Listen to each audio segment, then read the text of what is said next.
الحشوة توضع على نار متوسطة. ربع كوب زيت.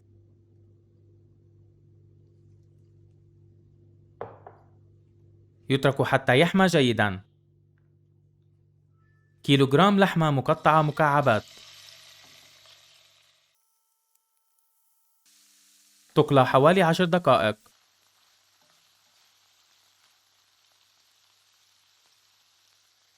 كوبان فطر مقطع.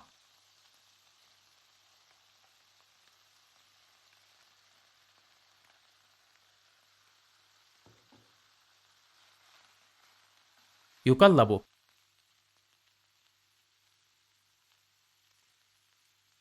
كوبان بصل مقطع.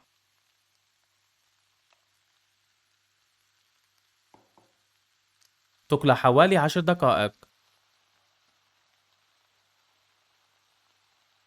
ملعقة كبيرة ملح. ملعقة صغيرة بابريكا. ملعقة صغيرة فلفل أسود. ملعقتان كبيرتان صلصة البندورة.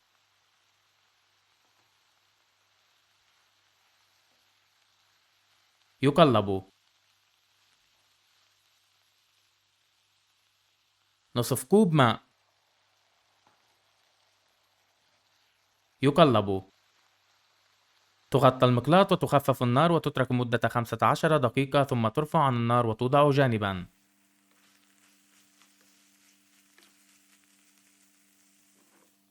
العجينة: 4 أكواب دقيق. 3/4 ملاعق كبيرة ملح. يخلط. حبتا بيض. نصف كوب زبدة مذابة. 3/4 كوب ماء دافئ. يعجن جيدا حوالي 5 دقائق حتى تصبح العجينة ناعمة.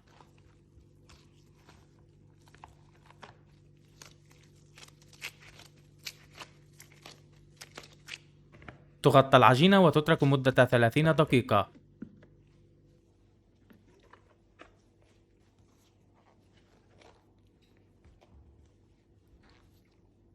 تقطع العجينة إلى 6 قطع.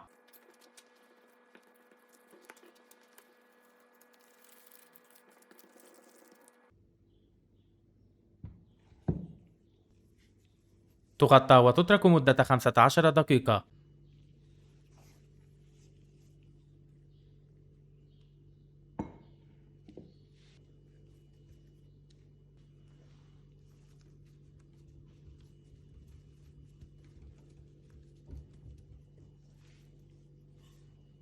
ترك بقطر 20 سنتيمتر.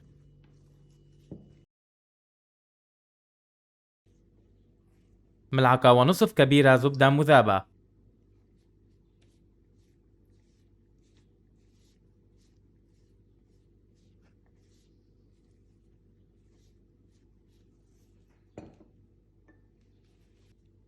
مرطبان زجاجي.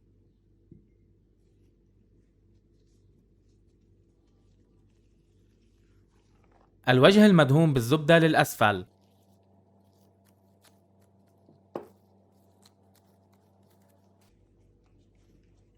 حبة بيض.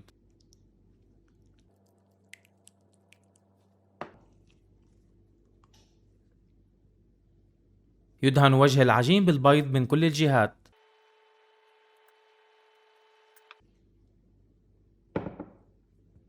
3 ملاعق كبيرة سمسم أبيض.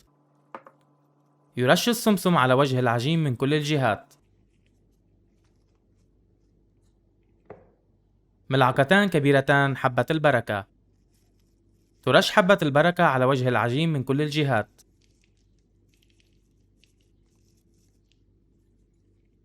توضع الصينية في فرن محمى مسبقا على حرارة 180 درجة على الرف الأول للفرن حوالي 15 دقيقة، ثم تبرم الصينية وتترك حتى يتحمر الوجه.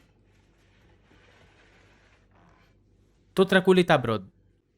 السلطة: كوب ونصف بقدونس مفروم، 3/4 كوب فليفلة حمراء مقطعة شرائح، 3/4 كوب بصل مقطع جوانح.